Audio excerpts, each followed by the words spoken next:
L'actualité à la une ce matin, la politique générale du gouvernement adoptée à 96 voix par les élus nationaux. Ce vote investit du coup le Premier ministre. Explications et réactions des groupes parlementaires dans ce journal. Et puis, après avoir conquis Kidal sans résistance, c'est une tempête de sable qui bloque l'armée française. Les troupes attendent l'arrivée des forces africaines pour sécuriser la ville. Bonjour. Bienvenue au 13h15 de la télévision du Burkina. Retour sur le discours du Premier ministre hier à l'Assemblée nationale. La déclaration de politique générale a été adoptée à 96 voix pour. C'est un acte constitutionnel qui vaut aussi une investiture. Cet acte s'est achevé tard dans la nuit. Ibrahim Guigma. Minuit moins le quart à l'hémicycle. Ce mercredi 30 janvier 2013, Luc Adolphe Thiaw peut enfin souffler. Il a convaincu l'Assemblée nationale. Sa déclaration de politique générale a reçu l'adhésion de la représentation nationale. 96 voix pour, 29 abstentions et 2 contre. Selon l'article 63 de la Constitution, cette approbation vaut investiture. Nous prenons l'engagement de travailler avec tout le gouvernement à l'atteinte des objectifs du programme présidentiel. Beaucoup de choses ont été faites sous le leadership du président du Faso depuis qu'il a accédé au pouvoir. Le Burkina Faso a connu une évolution notable et le programme présidentiel 2011-2015 nous permettra d'aller encore plus l'avant. Certes, il y a des insuffisances et cela est tout à fait inhérent à la nature humaine, mais nous avons la conviction que notre pays est sur la voie de l'émergence et j'invite tous les Burkinabés à nous accompagner dans cette vaste ambition de faire émerger notre pays. Luc Adolphe Thiaw, selon sa propre expression, se refuse le fétichisme des échéances. Mais pour ceux qui veulent le juger au résultat, il prend rendez-vous pour 2015. En tout cas, l'histoire retiendra que depuis l'ouverture démocratique des années 90, Béon Luc Adolphe Thiaw est le tout premier chef de gouvernement à se plier et avec succès à cet exercice qui veut que le Premier ministre nommé par le chef de l'État soit investi par la représentation nationale après audition et débat sur sa déclaration de politique générale. Réaction des groupes parlementaires à présent. Vous l'avez suivi tout à l'heure, il y a eu 3 groupes qui ont voté pour, 2 se sont abstenus. Pourquoi ces choix? Ibrahim Guigma a promené son micro. Suivez les explications. Nous avons pris la décision, effectivement, de voter abstention. Et ceci s'explique par 3 raisons. D'abord, nous estimons que du point de vue de la forme, les dossiers que nous avons reçus devaient nous être envoyés au moins 24 heures ou 48 heures avant, afin que les députés puissent s'imprégner du contenu du discours du Premier ministre et enrichir le débat parlementaire. Cela n'a pas été le cas. Et nous avons vu dans ce discours-là un discours qui ressemble fortement aux autres discours du Premier ministre sur l'état de la nation et sur le discours général de politique générale. Donc nous disons qu'il n'y a pas eu un grand changement. Il n'y a pas eu un grand changement. C'est vrai, c'est un discours équilibré, c'est vrai, c'est un discours qui a parlé de tout. Et nous nous attendons à ce que dans ce discours-là, qu'il y ait des échéanciers pour les actions politiques, les actions économiques, les actions sociales à mener par le gouvernement. Tel n'a pas été le cas. Et nous disons aussi que ce discours est essentiellement basé sur le programme du chef de l'État, la construction d'un Burkina émergent d'ici 2015. Ce qui est tout à fait normal, parce qu'il a été nommé par le président du Faso. Mais nous disons que ce discours aujourd'hui n'est pas réalisable. Et le programme du chef de l'État n'est pas un programme réaliste et n'est pas réalisable. C'est un vote logique, c'est un vote politique. Nous avons expliqué pourquoi nous l'avons investi, parce que sa déclaration était bien argumentée. Ensuite, sa déclaration était proche, sinon une partie de du programme du président Blaise Compaoré. Et vous savez que nous sommes un soutien dynamique du président Compaoré. Et sa déclaration allait dans le sens également de la vision du CDP pour le Burkina Faso. La position de l'UPC est simplement issue du tritype suivant: améliorer ce qui est fait, corriger ce qui est mal fait et réaliser ce qui n'est pas encore fait. Le gouvernement lui-même reconnaît qu'il y a beaucoup de points dans son action qu'il faut améliorer. Il en est ainsi des élections couplées qui véritablement nous ont permis de faire un pas en avant, mais qui présentent encore des insuffisances qu'il nous faut corriger et améliorer. Corriger ce qui est mal fait, nous l'avons toujours dit, il y a des domaines dans lesquels nous devons faire de véritables bonds en avant si nous voulons espérer dans un horizon raisonnable sortir notre pays du sous-développement. Et l'un de ces domaines, c'est l'accent qui doit nécessairement être mis sur la formation et sur l'éducation. Réaliser ce qui n'est pas encore fait, nous sommes loin d'une politique qui permet de créer des richesses en quantité importante pour permettre ensuite d'en faire une distribution équitable, assurant à la majorité des Burkinabés un minimum. Voilà donc les trois raisons qui nous ont amenés à prendre cette position qui est extrêmement importante. L'abstention est un vote et c'est un vote important. Non, pas du tout un vote d'accompagnement, mais c'est plutôt un vote de conviction. Comme je l'ai dit dans ma brève déclaration, c'est qu'à travers le jeu des questions-réponses, le Premier ministre a donné satisfaction en répondant à toutes les questions de manière pertinente. Ensuite, je suis mouvancier, mais ce n'est pas à tout bout de champ que ce mot d'accompagnement va nous suivre. Parce qu'il y aura aussi des moments, si pour des questions non fondamentales, que nous ayons des positions autres. Mais oui, mouvancier, mais pas suiviste. L'ADF-RDA a décidé de soutenir le programme du président du Faso. Et c'est là depuis un certain temps, ça fait presque une dizaine d'années. Donc l'ADF-RDA est un parti de paix et de dialogue qui est constant dans ses positions. Et à cause de cette constance, nous votons pour. Et ce n'est pas parce que nous ne sommes pas au gouvernement. La décision de soutenir le programme du Faso était beaucoup plus due au fait que nous voyons que ce programme contribuait à contribuer au développement, à soulager les populations, et nous avons décidé de le soutenir, que nous soyons au gouvernement ou pas. Autre point de l'actualité ce matin, le karité a des vertus alimentaires et en cosmétique. C'est peut-être une tautologie de le dire. Le message est pourtant porté par le groupe de recherche et d'échange technologique qui appelle les consommateurs à adopter ce produit. Les enjeux sur la consommation urbaine sont au centre d'une rencontre ce matin. Pélagie Sawadogo. Des produits cosmétiques et pharmaceutiques, des mets cuisinés au beurre de karité, c'est ce que l'on peut découvrir au Centre culturel français à l'occasion des premières journées de consommation des produits du karité.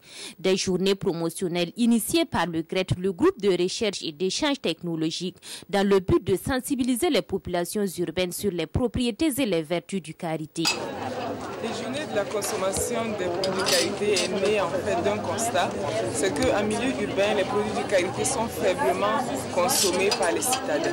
C'est suite à ce constat que nous avons souhaité organiser des journées de la consommation des produits de karité pour permettre aux citadins d'avoir des informations sur les valeurs nutritionnelles du beurre de karité et sur les propriétés cosmétiques afin de susciter cette consommation-là à plusieurs niveaux. Première du genre, ces journées de consommation des produits du karité se tiennent du 31 janvier au 2 février prochain. Elles seront également marquées par des conférences-débats. Le GRET travaille depuis 2000 au Burkina Faso dans la promotion de la filière karité. Un programme qui sera peut-être soutenu par ces jeunes qui trouvent et le FAIRCIT vient de les repérer. Grâce à un concours interétablissement, des jeunes se sont illustrés dans le domaine de la recherche et des innovations. Ils ont reçu leur prix à Bobo du Lasso. Rokia Sanou. 225 000 francs CFA et des lots en nature pour chacun, c'est ce que récolte le lycée professionnel régional Gimi Ouattara et le centre de matériel didactique de Bobo Dioulasso pour avoir pris part au Forum national de la recherche scientifique et des innovations technologiques FAIRCIT édition 2012. Une édition qui a connu comme innovation majeure l'introduction d'un concept dénommé « Jeunesse qui trouve », consacré au trouvailles de jeunes chercheurs. Pour cette première expérience, les résultats, comme on dit, est même au-delà de nos attentes. Au-delà de nos attentes parce que tout le monde était satisfait. On a reçu des visites des hautes autorités, des plus hautes autorités, des premiers ministres et d'autres ministres. Donc ils ont apprécié réellement cette innovation pour la 10e édition. Donc vraiment c'était une première expérience, ça a été vraiment un succès. On espère vraiment pouvoir maintenir le cap de cet espace.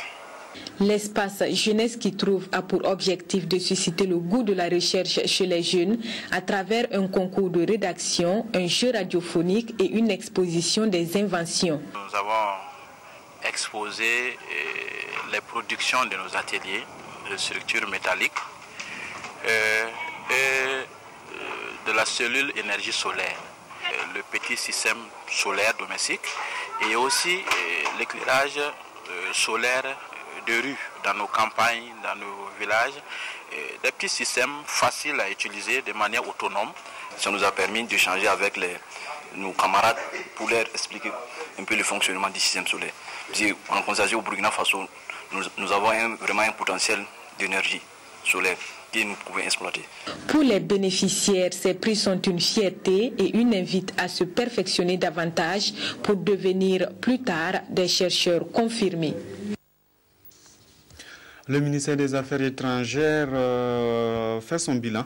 Les activités de 2012 ont été révisitées et celles de 2013 répertoriées. Les agents admis à la retraite ont reçu des présents. Kadi Ouattara, Frédéric, Étienne Bassenga. Santé, bonheur, succès et paix, c'est l'essentiel des vœux formulés à cette cérémonie de présentation de vœux au ministère des Affaires étrangères et de la coopération régionale. Cette cérémonie empreinte de convivialité a servi de cadre pour dresser le bilan des activités menées au cours de l'année 2012.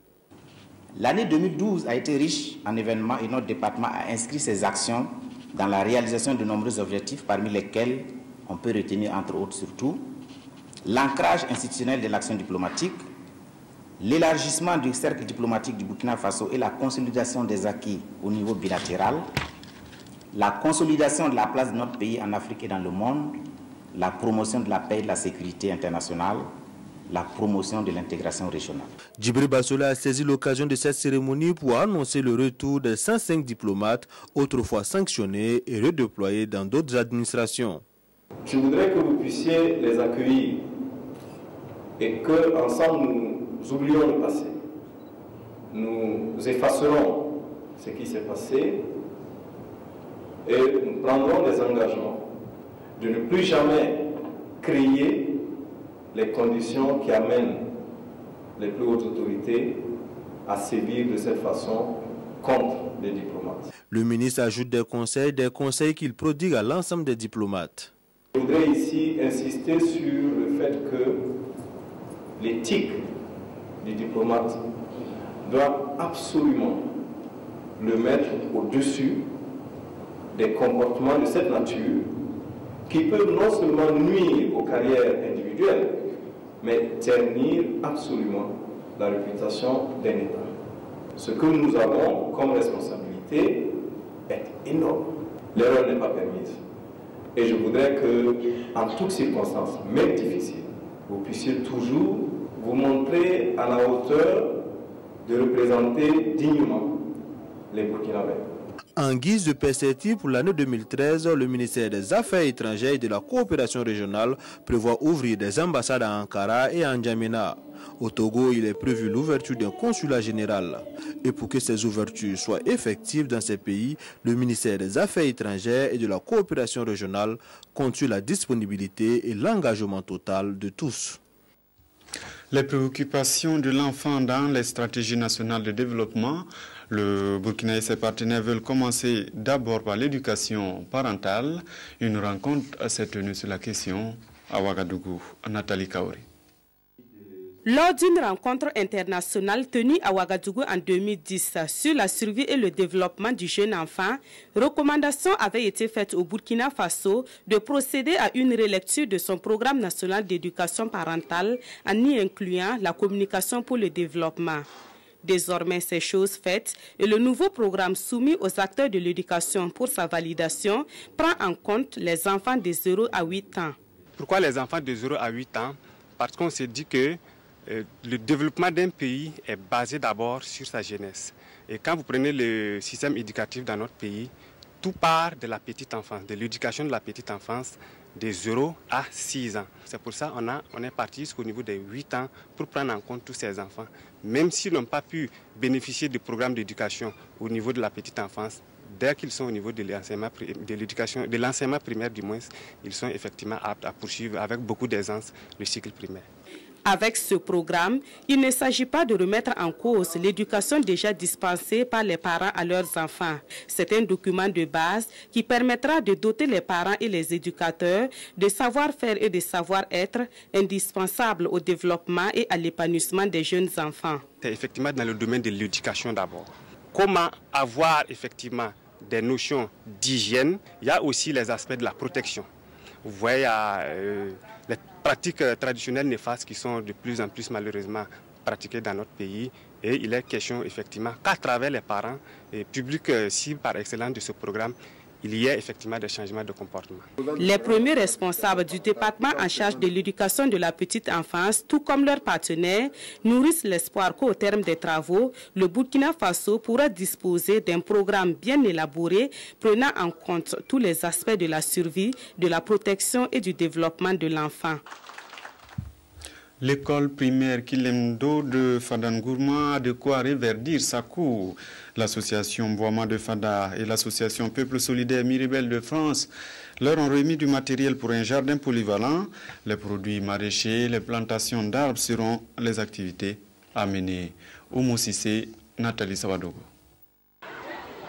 Dans quelques mois, cet espace vide pourrait constituer le jardin polyvalent de l'école Kilemdo de Fada. Et cela grâce aux associations Boama de Fada et Peuple Solidaire Miribel Côtière de France. Elles ont remis à l'école du matériel de production tel des arrosoirs, des pioches, des plantoirs et des produits de semences comme des oignons, des tomates, de l'haricot vert, de la salade. Notre contribution ici, c'est pour donner un coup de pouce à l'école, c'est pour donner un coup de main à l'école, pour qu'on puisse lier l'enseignement théorique à la pratique. Voilà, et en même temps répondre à un besoin de financement, puisque nous savons que le jardinage, c'est une activité qui peut aussi produire de l'argent. C'est l'inspecteur chef de la circonscription d'éducation de base de Fada 1 qui, au nom des bénéficiaires, a remercié les donateurs. Donation qui permettra à l'école d'initier les élèves à la maraîchiculture. Il faut d'abord dire merci à cette jeune association qui, depuis 2011, ne cesse de nous accompagner dans les activités éducatives. Et cette remise de matériel pour nous aider à booster les activités de production à l'école primaire, vraiment la bienvenue. Créée en juin 2010, l'association Boama a pour objectif la sensibilisation des populations sur les questions de santé, d'environnement, d'éducation et d'alphabétisation. Elle œuvre également à la promotion des activités et projets à caractère social et économique. Les opérateurs culturels de la ville de Koudougou apprennent le management culturel. Le renforcement des compétences et l'esprit managérial sont le module développé.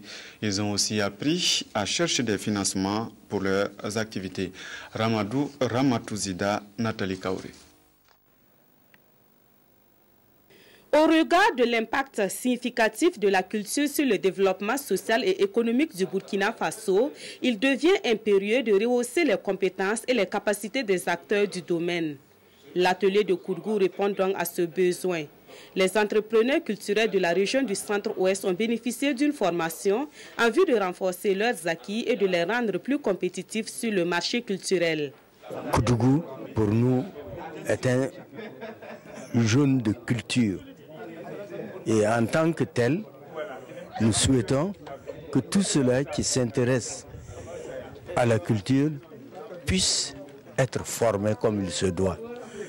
Et cette formation ne peut l'être qu'en passant par des gens qui se sont investis à travers les activités culturelles. Pendant 5 jours, les échanges ont porté sur l'esprit d'entreprise et plusieurs modules ont été dispensés aux participants, ce qui devrait répondre à leur soif de professionnalisme. Tout au long de ces 5 jours, nous nous sommes familiarisés à l'entrepreneuriat, qu'est-ce qu'une entreprise, dans quelles conditions on peut créer une entreprise, comment gérer une entreprise, sachant que la gestion comprend un ensemble de choses, aussi bien la gestion des moyens, la gestion des hommes, la gestion donc des finances. Et finalement, à la fin de cette session, nous sommes attaqués véritablement à l'élaboration du plan d'affaires. Au sortir de cette formation, les 15 participants ont reçu chacun une attestation. Ils sont désormais mieux outillés pour le management de leurs entreprises et une gestion plus professionnelle des projets culturels. En musique, l'artiste musicien Adama Dramé a 47 ans de métier. Inscrit dans le registre de la musique traditionnelle, il vient de sortir un single de 2 titres baptisé Paix au Burkina Faso. Adama Dramé fait son bilan avec Lucien Toé. Musicien et professeur de djembé, auteur, compositeur, interprète, l'artiste Adama Dramé a 47 ans de carrière musicale. Une carrière entamée depuis son jeune âge grâce à son père Salifou Dramé. Pour marquer ce 47e anniversaire, Adama Dramé a mis à la disposition de ses fans un single baptisé La Paix au Burkina Faso. Ce single est composé de 2 titres. Billet, billet est le titre phare qui a donné son nom au single. La Paix au Burkina Faso. Ces 47 ans, d'abord, ça m'a permis de comprendre que la vie est toujours un combat et que la vie, c'est des étapes. Et que ces étapes-là, il faut les prendre un à un. Et ensuite, par la grâce de Dieu, on peut arriver à bon port. Il faut avoir l'amour du travail qu'on est en train de faire. Donc, franchement, c'est plus par amour, par conviction, pour sensibiliser surtout les gens au Burkina Faso d'entretenir la paix. Aujourd'hui, au Burkina Faso, nous, on peut se réjouir. Même si on n'a pas les moyens, on dort, on se réveille. Ça, c'est important. Et ça, c'est à entretenir par tous les moyens. Et ça, c'est ma modeste contribution. Adama Dramé, à travers ses rythmes et compositions musicales, revendique son identité africaine et sa fidélité à la tradition. À l'occasion, il a invité les jeunes artistes à travailler de sorte à avoir une identité musicale pour valoriser la culture burkinabé.